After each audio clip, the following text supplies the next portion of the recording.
सोलापूर शिक्षक भरतीसाठी खासगी अनुदानित शाळांना पवित्र पोर्टलवर जाहिराती अपलोड करण्यासाठी दिलेली मुदत शुक्रवारी दिनांक 2 रोजी संपली असून राज्यामध्ये या टप्प्यात 22,000 शिक्षकांची भरती होणार असून त्यात खासगी अनुदानित शाळांमधील 9,000 तर उर्वरित जवळपास 13,000 पदे जिल्हा परिषदांसह महानगरपालिकेच्या शाळांमधील आहेत।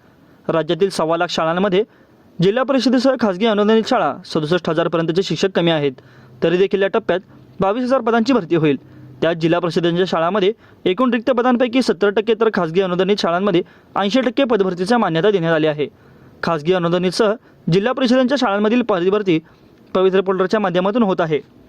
खासगी शाळांना एक रिक्त जागेसाठी 3 उमेदवारांची मुलाखत घ्यावी लागणार असून जिल्हा परिषदांच्या शाळांवरील शिक्षकांची निवड गुणवत्तेनुसार थेट होणार आहे। दरम्यान 1.5 वर्षांपूर्वी घोषणा झालेली शिक्षक भरती आता अंतिम टप्प्यात आली असून शिक्षण आयुक्त सूरज मांढरे यांनी शिक्षण भरतीची कार्यवाही लवकरच व्हावी यासाठी वारंवार पाठपुरावा केला आहे।